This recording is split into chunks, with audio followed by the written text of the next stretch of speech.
हाय friends, मैं Sonam and welcome to my channel Sonam IT classes. आज जो टॉपिक हम लोग डील करने वाले हैं वो नॉन लीनियर डेटा स्ट्रक्चर का एक बहुत ही इंपॉर्टेंट टॉपिक है, दैट इज क्रुस्कल एल्गोरिदम।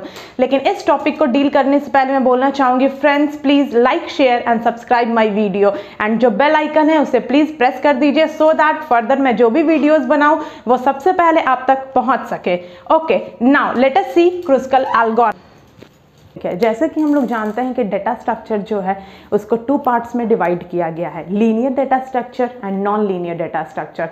तो यहाँ हम लोग जो देखेंगे वो non linear data structure. Okay, तो नॉन लीनियर डेटा स्ट्रक्चर जो है बेसिकली वो क्या क्या कंटेन करता है, ट्री एंड ग्राफ। ठीक है, तो ग्राफ का most important algorithm that is Kruskal's algorithm. आज जो एल्गोरिदम हम लोग डील करने वाले हैं वो कौन सा एल्गोरिदम है, क्रुस्कल्स एल्गोरिदम। ये एल्गोरिदम बहुत ही इजी, बहुत ही सिंपल है।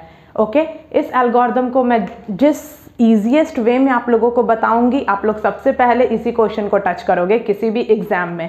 ओके, नाउ अब हम लोग देखते हैं क्रुस्कल एल्गोरिदम होता क्या है। ओके, क्रुस्कल एल्गोरिदम बेसिकली क्या है, यहाँ पे मैंने इसको 3 स्टेप में डिफाइन किया है, इस एल्गोरिदम को 3 स्टेप में।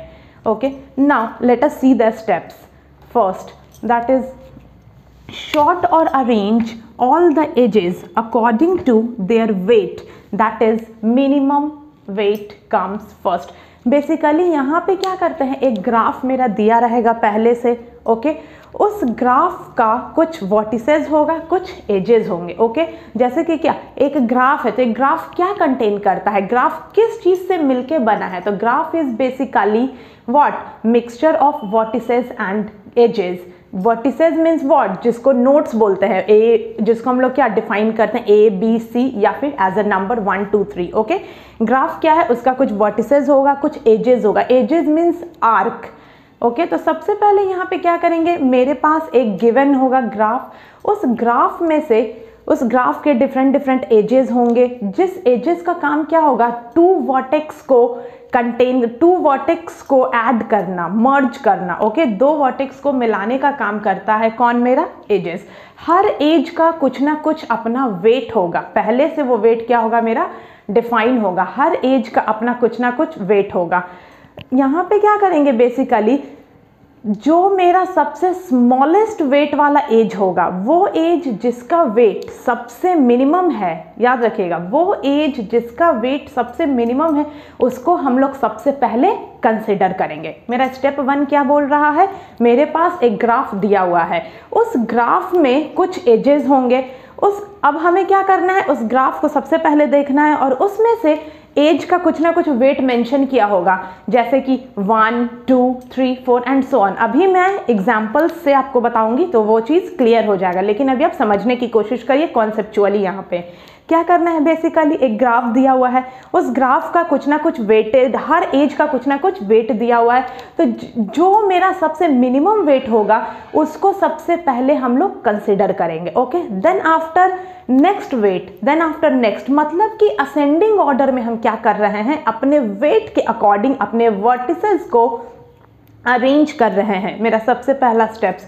नाउ अब हम क्या किए, मान लीजिए कि मेरे पास एक एज है ए बी, मेरे पास एक क्या है, ए बी, तो इस ए बी एज का वेट मान लीजिए 1 दिया हुआ है, एक मेरे पास एज है बी सी, इसका वेट मेरा 2 दिया हुआ है, तो हम क्या करेंगे, इस तरह से वेट को ले, सबसे पहले जो मेरा मिनिमम वेट 1 है इसको कंसिडर करेंगे, देन आफ्टर मेरा वेट क्या है 2, इसको कंसिडर करेंगे। ओके, नाउ नेक्स्ट स्टेप 2 में हम क्या कर रहे हैं, simply pick the smallest edge, check if it forms a cycle, then discard. क्या करना है, बेसिकली अब हम क्या किए, सबसे पहले में अपने एजेस को अरेंज कर लिए in the form of ascending order. जब हम असेंडिंग ऑर्डर में अरेंज कर लिए, उसमें से क्या करेंगे, अब फर्स्ट वाले एज को देखेंगे, चेक करेंगे, क्या कर रहे हैं, फर्स्ट वाला एज में हम क्या बोले थे कि असेंडिंग ऑर्डर में अरेंज करना है, तो असेंडिंग ऑर्डर में अरेंज करने का मतलब क्या, जो मेरा सबसे पहला एज होगा, जाहिर सी बात है वो सबसे मिनिमम एज होगा, देन आफ्टर उससे ज़्यादा होगा, देन आफ्टर उससे ज़्यादा होगा। यस, तो क्या करना है, सबसे पहले वाले एज को हम लोग पिक करेंगे और चेक करेंगे, उस एज को चेक करेंगे कि इस एज को जब हम ऐड कर रहे हैं, मतलब कि जब इस एज से हम ग्राफ का फॉर्मेशन कर रहे हैं, तो क्या जो मेरा ग्राफ है वो साइकिल तो नहीं बन रहा है। साइकिल मीन्स व्हाट, मतलब कि वो कनेक्ट तो नहीं हो जा रहा है। मान लीजिए कि अब हम एक ग्राफ कंसिडर करते हैं, मान लीजिए किस तरह का ग्राफ है, ए बी, ठीक है। तो अगर हम इस ए बी को कंसिडर कर रहे हैं तो क्या ये एक साइकिल का फॉर्मेशन तो नहीं कर रहा है। मीन्स इसके बाद और स्पेस तो है, ए बी अगर इस तरह का मेरा आ गया सी डी, तो हम क्या देख रहे हैं, ये ग्राफ जो है ये मेरा एक साइकिल का फॉर्मेशन कर लिया इस तरह से, ओके। बट सिंपली तो हम क्या करेंगे, जब भी इस तरह का केस आए, मीन्स मेरा ग्राफ जो है वो साइकिल का फॉर्मेशन कर ले, क्लोज्ड ग्राफ बन जाए, उस केस में हम उस एज को सिंपली कंसिडर नहीं करते हैं, उस एज को हम डिस्कार्ड कर देते हैं।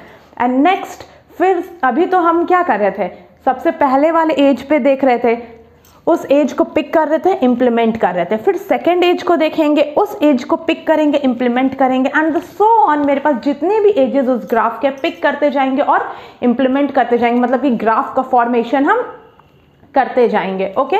नेक्स्ट हम क्या देख रहे हैं, third step, repeat step 2 until there are v-1 edges in the spanning tree। मतलब कि अब हम क्या करेंगे, अपने स्टेप 2 को, मतलब पिक, स्टेप 2 में हम क्या कर रहे थे, पिक कर रहे थे। अगर वो साइकिल का फॉर्मेशन नहीं कर रहा है तो ग्राफ का फॉर्मेशन कर रहे थे, लेकिन अगर वो एज मेरा साइकिल का फॉर्मेशन कर रहा है तो हम क्या कर रहे थे, उसको सिंपली डिस्कार्ड कर रहे थे, ओके। तो इस स्टेप को हर बार हमको रिपीट करते जाना है। कब तक रिपीट करेंगे, v-1, मतलब कि अगर मेरा वर्टिसेस जो है टोटल वो 5 है तो 5-1 4 टाइम्स हम उसको इस स्टेप को रिपीट करेंगे, ओके। तो बेसिकली हमें एज अ समरी देखते हैं, हमें कुछ नहीं करना है, इन अ सिंपल वे सबसे पहले क्या करना है, जो मेरे पास गिवन ग्राफ है उस ग्राफ में से क्या करना है, हर ग्राफ क्या कंटेन करता है, वर्टिसेस एंड एजेस। तो हर एजेस जो मेरा मिनिमम वेट का एज होगा उसको पहले अरेंज करेंगे, देन आफ्टर उससे जो ज्यादा वेट वाला होगा उसको अरेंज करेंगे, then after so on. After arranging फिर क्या करेंगे, फर्स्ट वाले को पिक करेंगे, देखेंगे कि इसको जब इंप्लीमेंट कर रहे हैं तो क्या ये साइकिल का फॉर्मेशन कर रहा है। अगर ये साइकिल का फॉर्मेशन नहीं कर रहा है तब हम क्या करेंगे, इंप्लीमेंट कर देंगे, ग्राफ का फॉर्मेशन करेंगे उस एज को लेकर। लेकिन अगर वो एज मेरा साइकिल का फॉर्मेशन कर रहा है, मतलब कि क्लोज्ड बन रहा है, क्लोज्ड कर दे रहा है मेरे ग्राफ को, तो सिंपली क्या करेंगे, उस एज को हम डिस्कार्ड कर देंगे। और ये स्टेप हम बार बार रिपीट करते चलेंगे। कब तक रिपीट करेंगे, जब तक मेरा जितने नंबर ऑफ वर्टिसेस है उस के -1, मतलब उससे एक स्टेप कम, ओके। जब तक क्या करेंगे, इस स्टेप को हम स्टेप 2 को रिपीट करेंगे, ओके। नाउ अब इस चीज को हम लोग with the help of example समझते हैं। नाउ अब हम लोग क्या देख रहे हैं, Kruskal algorithm with the help of example. अब हम लोग यहाँ पे क्या लिए हैं, एक ग्राफ लिए हैं। कौन सा ग्राफ है, दिस इज वेटेड ग्राफ। इस ग्राफ को हम लोग क्या बोलेंगे, ये मेरा वेटेड ग्राफ है। वेटेड ग्राफ क्यों बोलेंगे, क्योंकि हम यहाँ पे क्या देख रहे हैं, मेरे पास यहाँ पे डिफरेंट वर्टेक्स है एंड एजेस, और हर 2 वर्टेक्स को जो कनेक्ट कर रहा है उसको हम लोग क्या बोलते हैं, एजेस। और मेरा हर एज पे कुछ ना कुछ क्या है, वेट दिया हुआ है। That's why this graph is known as weighted graph. इस ग्राफ को क्या बोलेंगे, वेटेड ग्राफ। मीन्स हम लोग जब भी क्रुस्कल एल्गोरिथम के हेल्प से या फिर ग्राफ में किसी भी एल्गोरिथम को सॉल्व करते हैं तो हम लोगों को ऑलवेज एक सिंपल ग्राफ नहीं बल्कि ऑलवेज एक वेटेड ग्राफ की जरूरत होती है, ओके। नाउ अब हम लोग यहाँ पे क्या देखते हैं, क्रुस्कल एल्गोरिथम के हेल्प से इस वेटेड ग्राफ को सॉल्व करेंगे। मीन्स इसका मिनिमम वैल्यू निकालेंगे, क्या मिनिमम वैल्यू होता है, और द मिनिमम वैल्यू के हेल्प से इस ग्राफ को ड्रॉ करेंगे। सबसे पहला स्टेप 1 में मैंने क्या कहा था, सिंपली स्टेप 1 में मैंने क्या कहा था, स्टेप 1 जहां पे हमें क्या करना है, मेरा जो ग्राफ दिया हुआ है उसमें से जो सबसे मिनिमम वेट वाला आर्क है उसको पिक करना है। सबसे पहले हमने क्या कहा था, जो सबसे मिनिमम वेट वाला आर्क है उसको पिक करना है। तो यहाँ पे क्या देख रहे हैं, इसका वैल्यू दे, ए बी पे आते हैं, ए बी का वैल्यू क्या है, 1। मीन्स यहाँ पे हम क्या देख रहे हैं, मेरा अभी सबसे मिनिमम वैल्यू है ए बी। तो सिंपली हम क्या करेंगे, लिख देंगे, कुछ नहीं हमें करना, A B is equal to 1, okay. Now come to the next. अब देखते हैं इसके बाद 1 कौन सा, F E, that means E F हम लोग कंटेन करते हैं। ई एफ जो है वो मेरा कितना वैल्यू कंटेन कर रहा है, 1, तो सिंपल लिख दीजिए EF is equal to 1। Now अब कोई भी 1 कंटेन कर रहा है, कोई भी आर्क जो 1 वैल्यू कंटेन कर रहा है, नो। Okay, now 2। अब हम लोग क्या देखते हैं, AC जो है वो मेरा कितना कंटेन कर रहा है, AC is equal to 2। Next हम क्या देखते हैं, AC के बाद और कौन सा 2 कंटेन कर रहा है, CF मेरा कितना वैल्यू कंटेन कर रहा है, CF that is containing 2। Next DF मेरा कितना कंटेन कर रहा है वैल्यू, दैट इज 2। ओके, और कोई है जो 2 वैल्यू कंटेन कर रहा है, नहीं। नाउ नेक्स्ट 3 पे आते हैं, क्या देखते हैं हम लोग, BD मेरा कितना कंटेन कर रहा है, दैट इज वैल्यू 3। CD मेरा कितना कंटेन कर रहा है, वैल्यू 3। DE मेरा कितना कंटेन कर रहा है, वैल्यू 3। AF मेरा कितना कंटेन कर रहा है, value that is 3। Okay, now और भी कुछ बचा, यस, BC मेरा कितना वैल्यू कंटेन कर रहा है, दैट इज 4। अब हम क्या कर रहे हैं, सबसे पहला जो मेरे पास वेटेड ग्राफ दिया हुआ है, इस वेटेड ग्राफ का हमने क्या किया, जो सबसे मिनिमम आर्क था accordingly that is in the ascending order, हम क्या किए, अपने आर्क को सिंपली अरेंज कर दिए, वैल्यू को नोट डाउन कर दिए। Now come to the step 2। Simply अब हमें क्या करना है, इंप्लीमेंट करना है। नाउ AB पे आते हैं, सबसे पहला मेरा क्या है, AB में हम क्या देख रहे हैं, AB का वैल्यू 1, AB ये रहा, AB का वैल्यू 1। AB को क्या करेंगे, सिंपली हम ड्रॉ कर देंगे अपने ग्राफ को, A जिस तरह से ये है, in the same way AB value 1। Okay, next AB done. Okay, next EF कहाँ गया मेरा, E एंड F। EF को क्या करना है, सिंपली कोई साइकिल का फॉर्मेशन होगा। अगर हम EF को करेंगे तो क्या मेरा ग्राफ में कोई साइकिल बन रहा है, नो, कोई साइकिल नहीं बन रहा है, कोई चेनिंग नहीं हो रहा है, कोई कनेक्शन नहीं हो रहा है। सिंपली तो EF को हम क्या करेंगे, जब कुछ नहीं हो रहा तो सिंपली हम इंप्लीमेंट कर देंगे। तो EF को हमें क्या करना है, सिंपल यहाँ पे मेरा F graph and in the same way F and E को कनेक्ट कर दिया, value will be 1। Okay, now next हम लोग देखते हैं, EF का काम खत्म। AC का वैल्यू कितना है, 2। AC का वैल्यू 2। अगर हम AC को यहाँ से यहाँ इंप्लीमेंट करते हैं तो क्या मेरा कोई साइकिल का फॉर्मेशन हो रहा है, नो, कोई साइकिल का फॉर्मेशन नहीं हो रहा है। तो सिंपली हम इस केस में क्या करेंगे, अपने A और C को ज्वाइन कर देंगे, वैल्यू कितना है, 2। AC का काम खत्म। नेक्स्ट CF का वैल्यू मेरा कितना है, 2। तो सिंपली हम लोग यहाँ पे देखेंगे C एंड F। तो क्या हम CF को जब कनेक्ट कर रहे हैं एक दूसरे से तो क्या मेरा कोई साइकिल बन रहा है, कोई चेन बन रहा है, नो। तो हम क्या करेंगे, सिंपली कनेक्ट कर देंगे CF को and the value will be 2। Now next CF का काम मेरा खत्म हो गया। DF में हम क्या देख रहे हैं, D एंड F। जब DF को हम कनेक्ट करेंगे एक दूसरे से, यहाँ F है और यहाँ पे D, यस, जब DF को हम कनेक्ट करेंगे तो उस केस में हम क्या देख रहे हैं कि जब हम DF को कनेक्ट कर रहे हैं तो क्या मेरा कोई साइकिल बन रहा है, नहीं, अभी भी कोई साइकिल नहीं बन रहा है। तो इस केस में भी सिंपली हम DF को कनेक्ट कर देंगे, वैल्यू 2। ओके, DF का काम खत्म, इस तरह से मार्क करते जाएंगे। नेक्स्ट BD का वैल्यू मेरा कितना है, 3। जब BD का वैल्यू 3, सिंपली देखेंगे BD, जब हम B और D को ज्वाइन करेंगे, कंबाइन करेंगे, तो हम क्या देखेंगे कि क्या जब हम BD को एक दूसरे से कनेक्ट कर रहे हैं तो क्या उस केस में मेरा कोई साइकिल का फॉर्मेशन हो रहा है।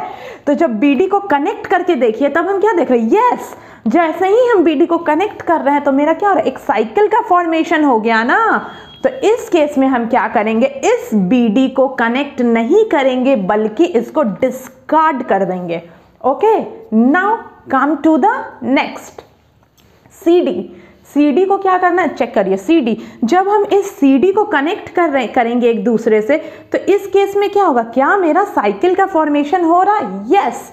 देन इस केस में भी हम क्या करेंगे, जिस केस में मेरा साइकिल का फॉर्मेशन होगा सिंपली उसको डिस्कार्ड कर देना, मीन CD को भी हम डिस्कार्ड कर देंगे। Come to the next stage that is DE के केस में लीजिए, जब हम DE को कनेक्ट करेंगे तो क्या मेरा कोई साइकिल का फॉर्मेशन हो रहा है, एग्जैक्टली मेरा साइकिल और चेन का फॉर्मेशन हो रहा है, यस। इसको भी क्या करेंगे हम, सिंपली डिस्कार्ड कर देंगे, कुछ नहीं कंसिडर करना, simply discard that edge. Okay, now AF को हम लोग लेते हैं A और F। तो क्या जब AF को हम लोग ले रहे हैं तो इस केस में क्या मेरा साइकिल का फॉर्मेशन हो रहा है? यस। देन सिंपली क्या करना है, again discard that node. Okay, now last one, come to the BC। क्या जब हम B और C नोड को एक दूसरे से जब हम कनेक्ट कर रहे हैं तो क्या मेरा साइकिल का फॉर्मेशन हो रहा है? एग्जैक्टली हो रहा है। Then discard that node also. Okay, now अब हम लोग क्या देख रहे हैं, सिंपली हर नोड के साथ हमने काम कर लिया, हर एजेस के साथ हमने काम कर लिया, और जो मेरा मिनिमम स्पैनिंग ट्री बन के आया वो मेरा क्या बन के आया, दिस। दैट मीन्स अब हम लोग क्या करेंगे, simply minimum spanning tree is equal to weight को ऐड करेंगे, दैट इज 1 प्लस 1 प्लस 1, 2 1 है, 1 plus 2 2 2 means 3 times 2, 2 plus 2 and then हम एड अप करेंगे 1 2 4 6 एंड 8। दैट मीन्स हम क्या देखेंगे, मिनिमम स्पैनिंग ट्री, और also you can say that SOW, that means sum of weight. तो हम लोग क्या किए, with the help of Kruskal algorithm एक ग्राफ लिए, that is a weighted graph, और उस वेटेड ग्राफ से क्या किए, मिनिमम स्पैनिंग ट्री निकालें, और मिनिमम स्पैनिंग ट्री जो मेरा वैल्यू आया, कितना आया, 8। ओके, सिंपली यहाँ पे कुछ नहीं करना है, एज अ समरी मैं बता रही हूँ, जो मेरा वेटेड ग्राफ दिया हुआ है उसमें से इंक्रीजिंग ऑर्डर में हम क्या करेंगे, एजेस को पिक करते जाएंगे, देन आफ्टर हर एजेस 1 by 1 एजेस को इंप्लीमेंट करेंगे, इंक्रीजिंग ऑर्डर में ही अपने एजेस को इंप्लीमेंट करेंगे 1 by 1, लेकिन इंक्रीमेंट करने से पहले इंप्लीमेंट करने से पहले ये चीज़ हमें अपने माइंड में रखना है कि अगर वो एज मेरा एक साइकिल का फॉर्मेशन कर रहा है देन हम उसको इंप्लीमेंट नहीं करेंगे, सिंपली डिस्कार्ड कर देंगे, और हम इंप्लीमेंट किस एज को करेंगे, उस एज को हम इंप्लीमेंट करेंगे जिस एज को इंप्लीमेंट करने से मेरा किसी भी साइकिल का कोई भी साइकिल या फिर किसी भी चेन का फॉर्मेशन नहीं हो रहा हो।